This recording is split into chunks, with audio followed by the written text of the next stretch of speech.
Media recognition from Bloomberg, Reuters, recycling trade publications. Patented process for 100% recovery of critical metals, including cobalt, lithium, nickel, manganese, aluminum. American Manganese is focused on recycling lithium-ion batteries for electric vehicles. American Manganese trades on the TSX Venture, AMY, the US, AMYZF, and Frankfurt 2AM. For more information, visit AmericanManganeseInc.com or phone me, Larry Ray, at 778-574-4444. Welcome to the Goddard Report. Comments made on the Goddard Report and TalkDigitalNetwork.com are an expression of opinion only. Here is Jim Goddard. My guest is Kris Sims, BC Director of the Canadian Taxpayers Federation. Welcome back to the show, Kris. Thank you so much. Kris, the BC government's holding an inquiry into high gasoline prices. However, I recall the Premier saying, well, we'll look into it if the prices continue high all summer. And of course, we know prices are always highest in the spring as they're changing over from winter to summer gas. And there's always major refinery explosions and fires that also restrict supplies, it seems, every spring. So it's no mystery about why the prices go up. But here in BC, has this inquiry delved into the real reason why British Columbians by far pay the highest gasoline prices in North America? No, unfortunately, and to give them credit at the BCUC, their hands were tied from the very outset.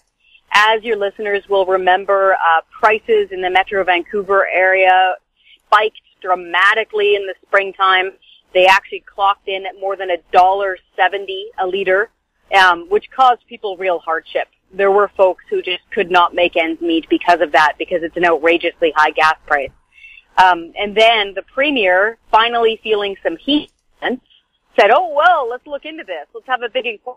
But you're not allowed to look at government actions, which would include regulations, the throttling of the Trans Mountain Pipeline, or taxes. So here they are, strangling supply and jacking up taxes, and wondering, mystified, why we have high prices. So it was really a joke from the outset. And so I actually feel a little bit badly for the folks who worked as best as they could on this report, because they were really working in the dark. And since it was such a joke, and you might remember back in the springtime, a lot of the rest of Western Canada especially rolling their eyes and laughing at Horgan when he called the inquiry and said, oh, come on, get real. And actually, former Saskatchewan Premier Brad Wall had joked online saying, go buy a mirror. And so we thought that was pretty funny at the CTF. And so we put that question out to our supporters. We have more than 200,000 of them across Canada now. We said, hey, do you think this is funny? Should we help Premier Horgan find the high gas price culprit? And they responded. They donated money and bought 504 mirrors for the Premier to help him out.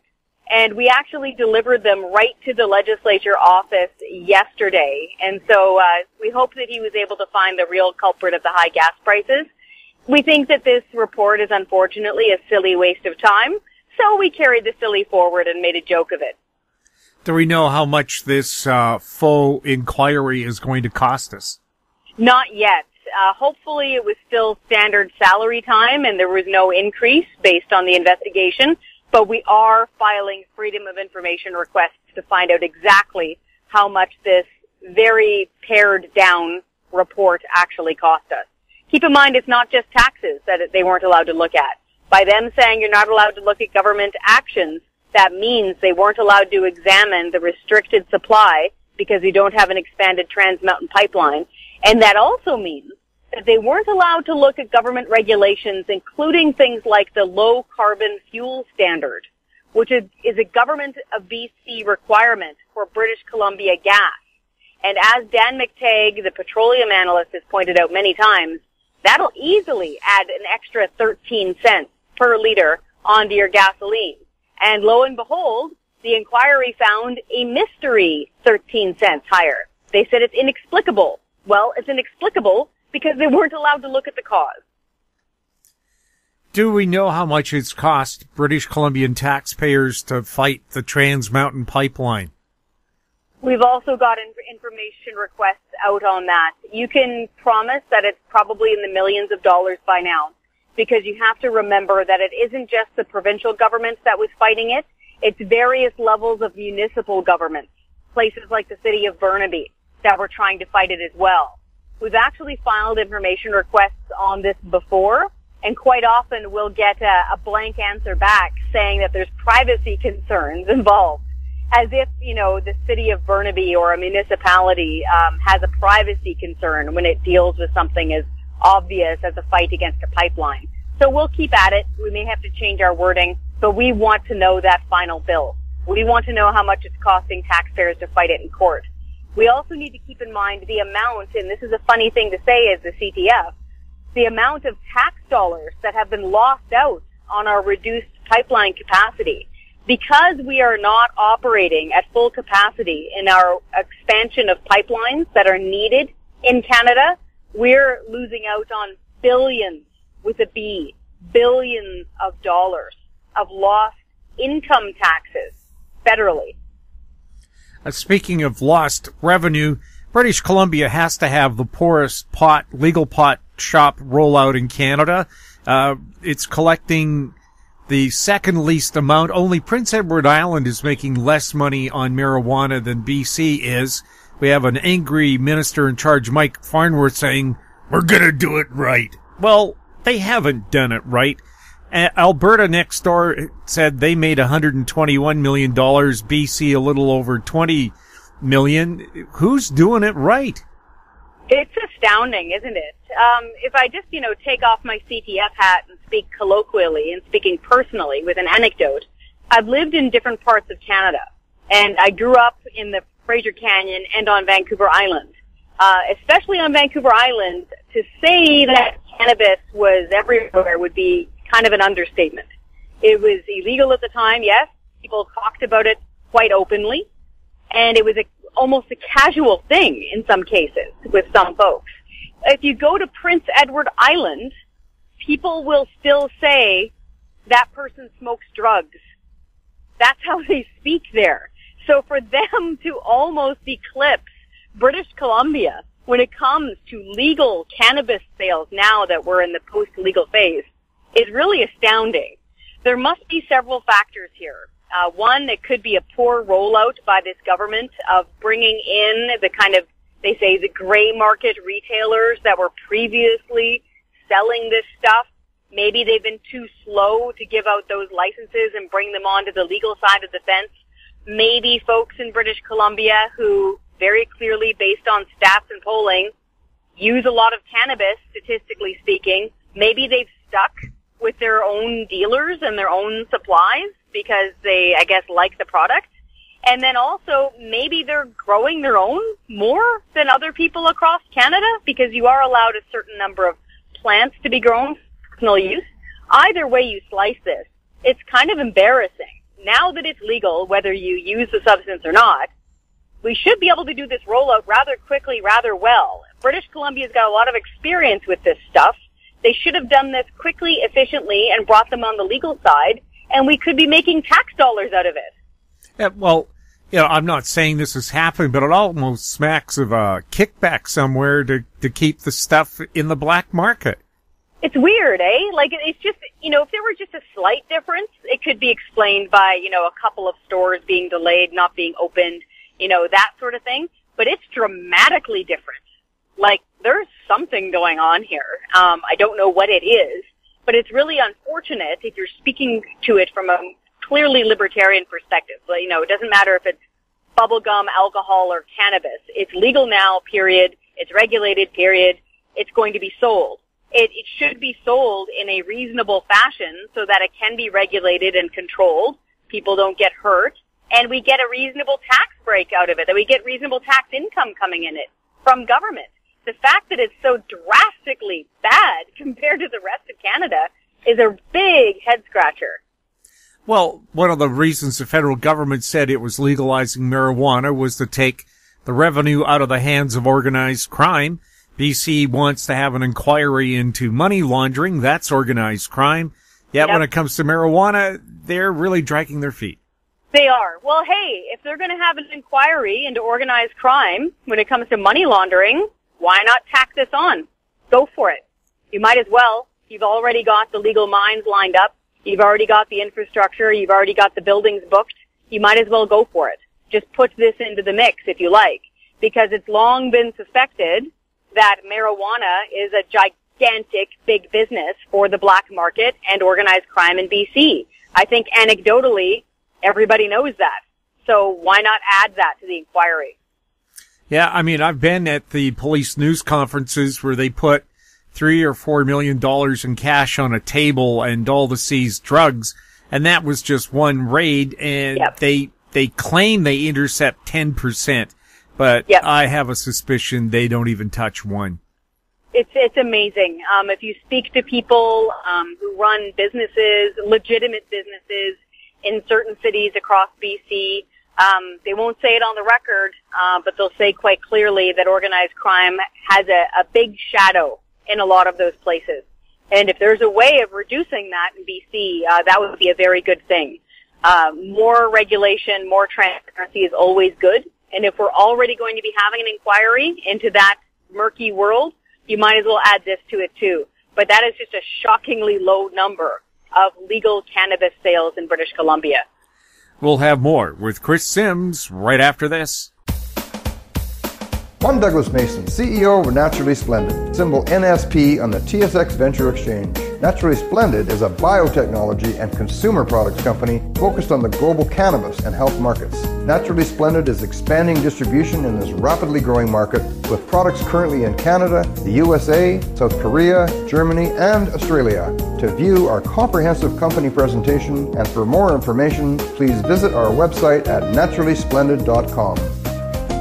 Cypress Development Corp. is developing a world-class lithium resource in the heart of Clayton Valley, Nevada. The size of the resource makes the Clayton Valley project a premier asset with the potential to impact the future of lithium supply. Cypress Development Corp. trades on the TSX Venture Exchange, symbol CYP, the OTCQB, symbol CYDVF, and on Frankfurt, symbol C1Z1. For more information, please visit our website, cypressdevelopmentcorp.com. Welcome back. We're speaking with Kris Sims. Kris, the Trudeau government is kicking giant bags of cash off the back of any truck they can find. Something like over 600 funding announcements over the past few weeks, totaling well over $7 billion. Should the government be allowed to make all these monetary promises using your own tax money to people when we know an election is going to be held in just 2 months? Absolutely not. And I want to be clear from the outset, a lot of governments do this, so across party lines in different provinces and at the federal level, but the government is taking this to an exponentially bigger level. As you just said, I think it's more than $7 billion now. That is just a staggering amount of money to be announcing on this pre-writ election period. There has got to be a way of creating a chill zone around when we're expected to have an election. Everybody who's paying attention knows we're going to be having an election this fall. Everybody. And guess what? This is now when the federal government is throwing bags of money off of their whistle-stop tours. And it's your money. Every nickel of it. And it's unfortunate and upsetting to see this. And they shouldn't be campaigning with our dollars. So there has to be a way, regardless of party, of cracking down on this so that there's a spending freeze or a spending chill, excepting obviously emergency circumstances, leading up to an era around an election. Especially, a nice sunny summer leading into an election. They've got to have some reductions here because it's a staggering amount of money. Well, again, if it's not an emergency, if it wasn't mentioned in the March budget, I don't think they should be allowed to bring it up. Yeah, exactly. God forbid there's a drought or a flood or something like that. Of course, that's when they need to spend money.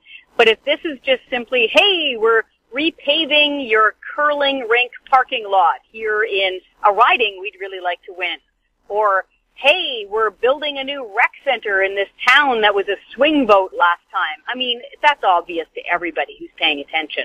And the journalists at the press gallery have been keeping very close tabs on the spending announcements going on. They're shocking. They're absolutely breathtaking. And so we need to find a way of reducing this and clamping down on it, because it not only wastes our money in a really outrageous fashion, it makes people really cynical. If people see this going on, they're going to be less likely to trust people that they want to vote for, and that might reduce their desire to vote at all, which would be a very bad thing. And so this doesn't serve anybody well. It's bad all round, and they need to absolutely stop doing this. So perhaps we need to revisit this after the smoke clears, after this next election, and figure out a way of bringing more accountability to the pre-election cycle when it comes to politicians handing out your tax dollars.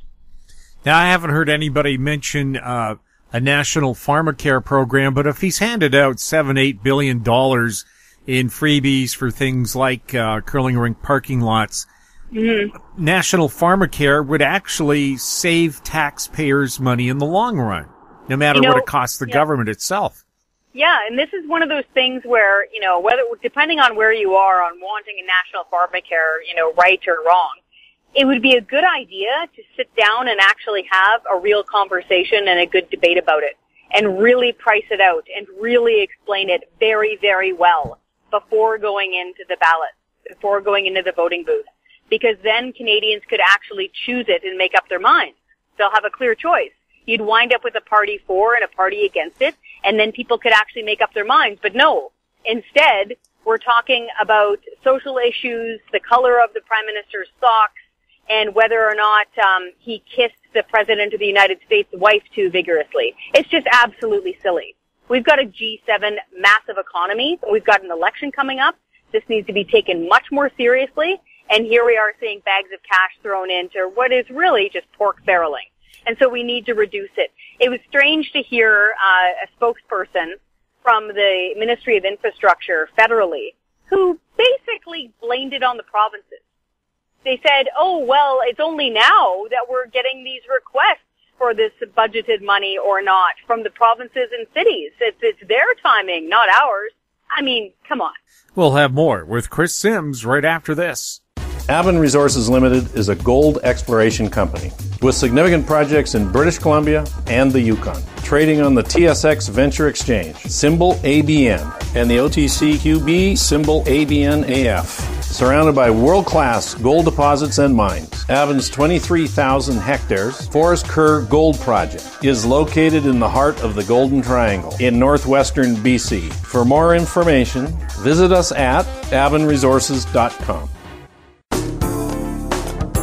Don't miss out. Stay informed. Receive the HowStreet.com weekly recap with thought-provoking podcasts, radio, and articles delivered to your inbox. Sign up for the HowStreet.com weekly recap on our homepage at HowStreet.com.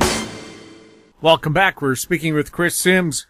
Kris, I know we like to poke governments quite vigorously with our long journalistic polls, but you do have perhaps a golden star for somebody's little report paper here. Yes, I do. And to credit where it's due, we had talked a few months ago off and on about something that is a big deal. It blows millions of taxpayers' dollars every single year at various levels of government, but it's not sexy. It's called budgeting and budget allocation. So before people fall asleep, what this means is that various levels of government, right when the new year starts, leading up to the next budget, which usually falls in March, departments are suddenly told, oh, you are under budget. For ABC department, you are this amount under budget. Meaning, you're coming in and not spending as much as you've been allocated. And under current rules in most jurisdictions, you have to use it or lose it. And so, believe it or not, that is actually what leads to the vast majority of really silly spending by bureaucrats and departments. And it's often dubbed March Madness. And so that's where you see departments panicking, because if they don't spend their full amount, they'll get a smaller allocation in the next budget. So they're essentially being punished for saving taxpayers' money every single year. And that's where you see ridiculous purchases, like new desks when they don't need new desks, chair cushions for $200 a pop, portraits being painted, really silly, silly things, year over year. Well, as far as we can see now, the Ford government in Ontario says they're cracking down on this. They've actually called it what it is. They've used the term March Madness. So it's clearly somebody that's had experience observing this within government that is finally saying, this isn't fun, it's not sexy, it's not exciting, it's budgeting, but it has to happen. And they say, I think the number they used was they say that they've saved about $100 million. I'd have to check that to be sure. But the point is that they've acknowledged it's a problem and they're actually going to crack down on it. So kudos where it's due. This isn't fun. It won't get you a lot of headlines. It's departmental, but it will save taxpayers money. And that's a really good big deal. Kris, where can people go if they want to find out more information about the Taxpayers Federation? We would love some of you folks to visit our website because there's so much there as far as resources go. You can contact all of us. You can read our past columns going back years. And really importantly, it helps you take action. We've got the contact numbers of most premiers and the Prime Minister and how to write a good letter and how to be very effective with your advocacy on what you want to get done. So if you can go to our website, taxpayer.com, singular, taxpayer.com, we'll be happy to hear from you. Kris, thanks for being on the show. Thank you for caring so much. My guest has been Kris Sims, BC Director of the Canadian Taxpayers Federation. Again, her website, taxpayer.com. If you have any questions for Kris or any of our other guests, you can send them to info@howstreet.com. Find us on Twitter at TalkDigitalNet, our YouTube channel, Talk Digital Network. I'm Jim Goddard. Thank you for listening. Comments made on the Goddard Report and TalkDigitalNetwork.com are an expression of opinion only. The Goddard Report is available online and mobile at TalkDigitalNetwork.com. The Goddard Report is a production of Howe Street Media Incorporated.